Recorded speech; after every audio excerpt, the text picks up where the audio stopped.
General Moses Bigirwa okulangirira pressure group n'ebirala ebiringa ebyo byonna bibadde bisuubirwa.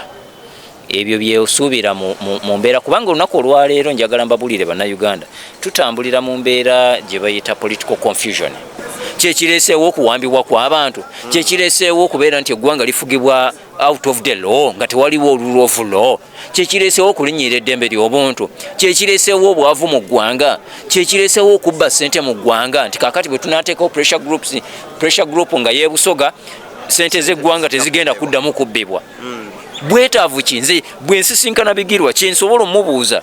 Olunaku lwajjo twalabyeko ku minisita w'ensonga z'omunda Otafiire ng'agamba nti ab'opposition mubaleke batambule bakole bye baagala. Oyo because mu kisenge baganya okukkaanya yensonga lwaki avaayo najja wano mu lujja n'ayogera bw'atyo.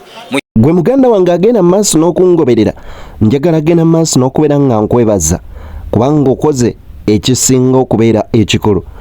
Kakati nno olunaku olwaleero nga buli omu yeebuuza wa ew'okudda ekituufu kiri nti buli omu nsaanye weekwase Katonda kaakano. Wabula emboozi eno mpanvu naye njagala okusaba n'ombeefu bw'ekika ekya waggulu nti vidiyo eno sooka ojje mpereka like wamma ate bwe tunaamalira vidiyo eno ojjaba okomenti nze naawe otuwe endowooza yo. Beyond the Newsroom gwe mukutu nkusaba subscribing nga atannaba tusobole otambuza ensonga butereevu. Sheikh Ashraf Dembo omusomi w'edduwa agamba mukubireko ku ssimu esembeyo 11 ku screen. Mu ngeri y'emu Higher Level Tour Travel Agency bano bagamba balina tour ng'ennaku z'omwezi lumu omwezi ogw'omukaaga mpaka ng'ennaku z'omwezi 3 wali mu bitundu bya Fort Portal. Bakubireko ku nnamba eziri awo ku screen ogende maaso n'okubeera nga bakolako bunnambiro nnyonnyini ddala. Ayagala olanga naffe simu yaffe yiyawo esembeyo 57 ku screen. Nzikiriza wano wennyini we tuba tutandikira. Beyond the Newsroom gwe mukutu kwoliko ogenda maaso n'okubeera nga otugoberera. Njagala ogenda maaso n'okubeera nga nkwebaza gwe agenda maaso n'okubeera nga otulaba okusinziira mu bitundu ebyenjawulo abali wano e Uganda weebaza abali ebweru w'eggwanga abali eri ku kyombo kya Buwarabu mu America, UK n'ensi endala ku ssemazinga wa Africa yonna, Europe, Asia n'ewalala mwebalegenda maaso n'okubeera nga mutugoberera. Nzeddeni andi n'omukulu ono okusaidi wano olunaku olwaleero naye ensonga nnyingi ezigenze maaso n'okubeera nga zitambula mu ggwanga lyattu Uganda ate era naddala mu nsiike y'ebyobufuzi. So tugenda beera nga tukwata ku nsonga ezitali zimu na zimu.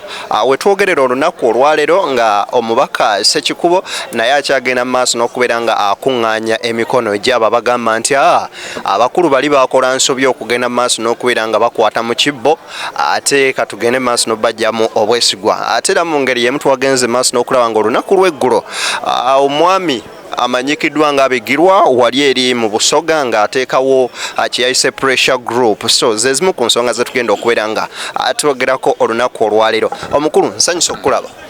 Okay, nange nensiimye okubanga ate tuzzeemu okusinkana omulundi ogwokubiri. Njagala okubanga namusaako ku mwenna abali ku mukutu guno mbeebaza emirimu gye mukola nga bulijjo bwe ntera okubagamba nti nsanyukira nnyo abantu abakozi naddala abakyala n'abavubuka kuba nkimanyi bulungi nnyo nti ensi bw'ebeera nga abakyala bakola ate nga n'abavubuka benyigira mu mirimu egivaamu ensimbi oba egikulaakulanya eggwanga terinza butatambula bulungi nnyo. N'olwekyo mbeebaza buli omu w'oli omulimu gw'okola. Si byangu nnyo mu Uganda olunaku olwaleero mu mbeera gye tutambuliramu bintu byakweyiiya byakwetetenkanya olw'okubeera nti oba oli awo ogenda n'otunula n'ogamba nti oba tulinga bamulekwa abataliiko waabwe. Tulina kweyiiya bweyiiya kubanga abakulembeze ate abandi badde batuyiiyiza oba abandi badde batuyirawo omubiri wesanga nga ate bo bali ku byabwe birala okusinziira ku mbeera nga boolaba bwetambula. Naye mbabuuzizzaako abali mu bitundu mu mawanga ag'enjawulo bannayuganda abaliyo mwebale nnyo mwebalire ddala. Nze mbeyitira ba investors abali mu Buwarabu abaana abawala abo abakolera mu biyumba mwebale nnyo mwebalire ddala bambi okuguma. Si mbeera nnungi gye muyitamu ate ebiseera ebisinga obungi temugenda yeeyo nga mweyagalidde naye embeera yebasindiikiriza. Muyita mu kusoomozebwa kungi ddala naye ne muyimirirawo ne mugamba nti tulina okukola, tulina okwebeezaawo, tulina okweyimirizaawo ate tuzimbe ebitundu byaffe n'eggwanga lyaffe okutwaliza wamu. Mwebale nnyo mwebalire ddala. Awo nno wennyini ku baana bali ebweru kambuze ku mwana muwala Rina Keys oyo nno y'omu ku bantu abasinga okubeera nga baagala enkyukakyuka ate n'okwagala ensi yaabwe. Nkulamusizza nnyo. Olunaku lwaleero ndina omukulu Katumba Gerard owaayi biki ebiri munuupu olunaku olwaleero nalabye ebijirwa nga atandika pressure group ye sebo naye president ndowooza bulijjo bye bimu ku bintu ebimuluma byagala okufunako. Saagala nnyo kuwa relevance nteekateeka za mukulu oyo oba pressure group ye n'ebirala ebiringa ebyo. Ekintu ekisinga obukulu olunaku olwaleero kwe kutunuulira enteekateeka zaabo abali ku ludda oluvuganya gavumenti abaagala okujja mu buyinza nga bakulembeddwamu ekibiina kya National Unity Platform kwoteeka ne president waakyo Robert Kyagulanyi Ssentamu Bobi Wine. Enteekateeka ze batunuulidde okulaba nti wabeerawo enkyukakyuka mu ggwanga erya Uganda kyekisinga obukulu olunaku olwaleero. Ebyabaddewo General Moses Bigirwa okulangirira pressure group n'ebirala ebiringa ebyo byonna bibadde bisuubirwa. Ebyo byesuubira mu mbeera kubanga olunaku olwaleero njagala mbabulire bannayuganda tutambulira mu mbeera gye bayita political confusion. Omanyi dictator yenna bw'aba ayagala okusigala nga aholdinze obuyinza obulungi akulietingawo buli bbanga abaako kyakulietingawo kubanga ku mulundi guli bw'otunuulira okuva mu kisanja ekya 2016 okutuuka no 2021 wetwatuukira mu kulonda awo twali tutambulira mu mbeera ey'okuteekawo okutya nti yakulietingawo okutya mu bannansi nga tebakyasobola kubeerako kye beeyogerera, tebasobola kubaako kye boogera ekigenze ewala okubaako engeri gye basobola okusitandinga balwanirira ensi yaabwe. Ekyo kyajja kitya Katumba? Ekyo bw'otunuulira ebyaliwo mu 2016 nti abantu bangi actually ndowooza ojjukira bulungi nnyo batandikira ekiwamba abantu, okuwamba abantu, okukwata abantu okubatwala mu kkooti ez'amagye, okutandika okukwata abantu buli avaayo n'abaako kyayogera ne bw'aba nga talina tteeka lyamenye n'akwatibwa n'aggulwako emisango okutandika okujweteka emisango ku bantu. Bibadde nnyo okuvaawo mu mwaka 2016 nti bw'otunuulira strategies ez'aba dictators engeri gye bafugamu amawanga gaabwe nti bakuliyetinga bateekawo ekimu ku byo kye tuyita fear mongering, okuliyetinga oba okutondawo okutya mu bannansi oba mu bantu. Ekyo kisinze nnyo kubeerawo okuva mu 2016 kubanga gwe mwaka gwolaba nti abantu batandika okuvayo ne bagamba naye mu butuufu wadde tuzze tulwanirira enkyukakyuka naye ku luno tukola ki? Tukooye. Bayongera okulaga obukoowu ne bongera okulaga nti bakooye.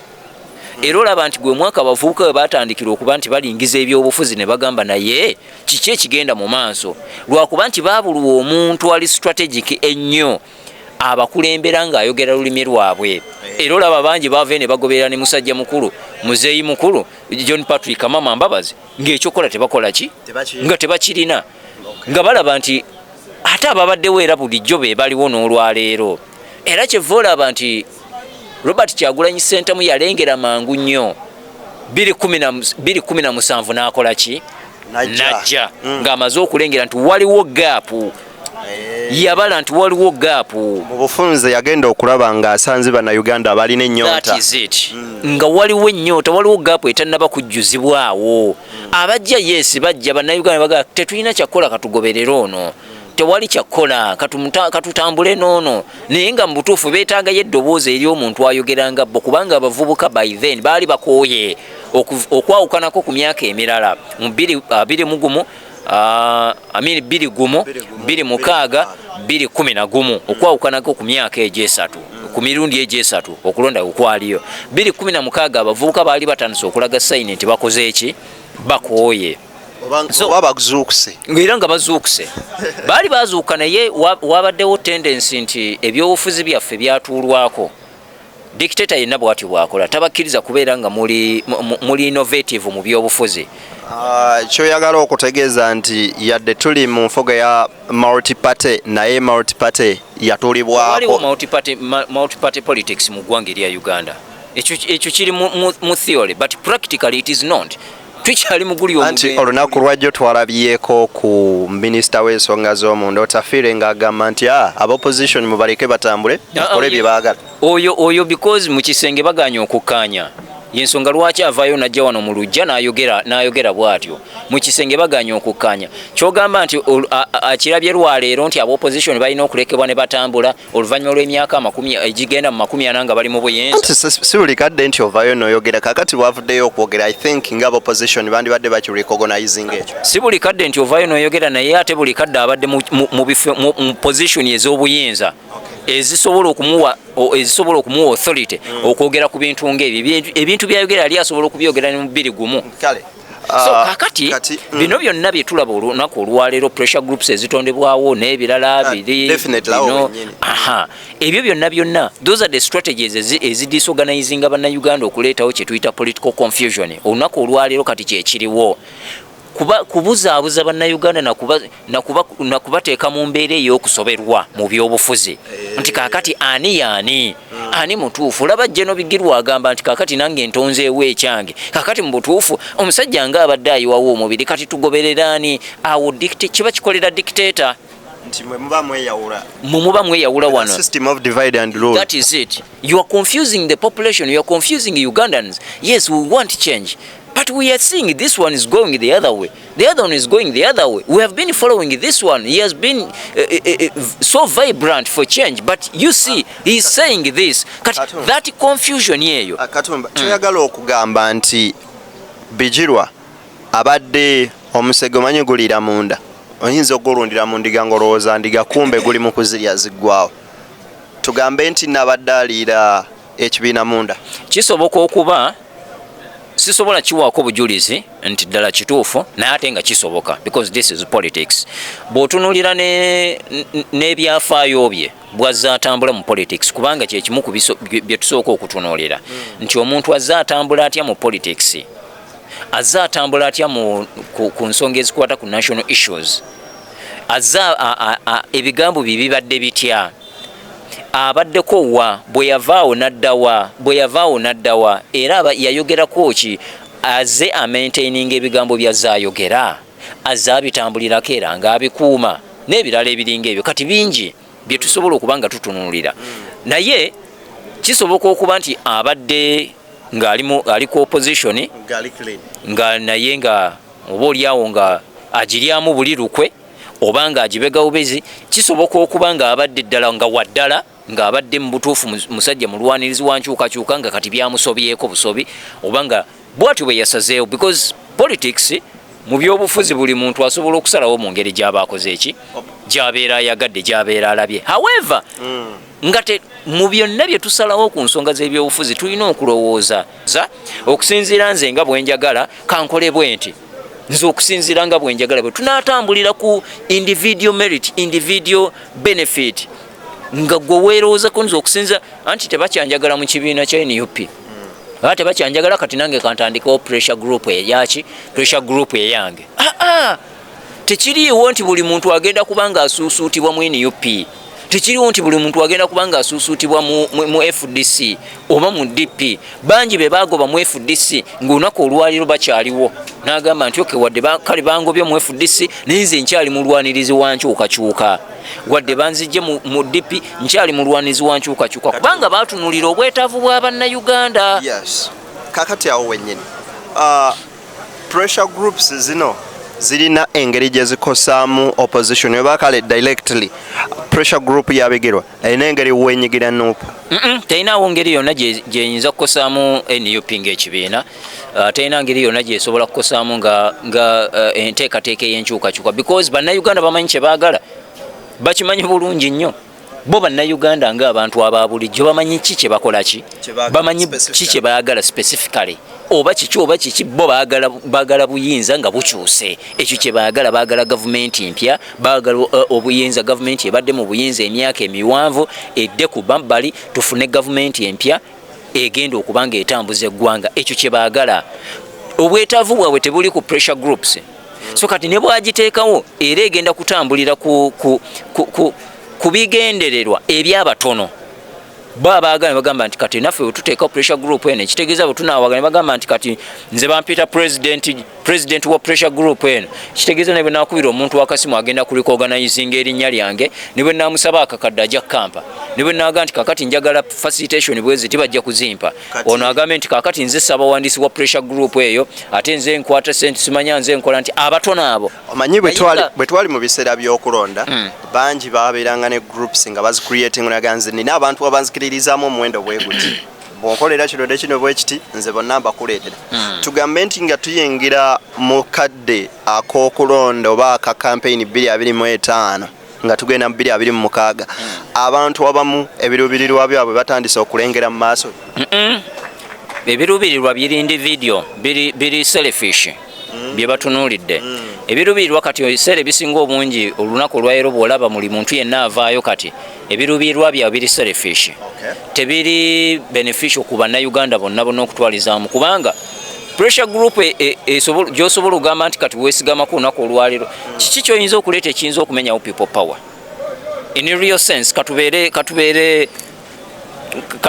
katubeere objective kiki kyoyinza okuleeta mu politics wa Uganda ekisobola okugamba nti kati kimenyeewo people power kubanga people power ezingiramu it is an umbrella eya buli muntu yenna ali mu gavumenti n'atali mu gavumenti olunaku olwaleero kati gwe ne bw'onooleeta ekintu gamba nti kati kino kizze kulwanyisa gavumenti olunaku olwaleero tewali kigenda kubanga kisobola okuovershadowinga people power kubanga buli muntu yenna olunaku olwaleero abelonga ku people power ne bw'abanga ali mu gavumenti ne batali mu gavumenti kati zino zonna ezo pressure groups ezo ezireetebwa zirina selfish interests wabula siza bannayuganda kati omuntu yenna atunuulira nti ayagala nkyukakyuka ayina kutambulira ku kigendererwa ne ku vision ey'abannayuganda kiki kye baagala era kiki kye batunuulidde waaba ateeka ettofaali so si kuteekawo ate pressure group ate ng'agikutula ku eno eriwo olwaleero ezingiramu bannayuganda bonna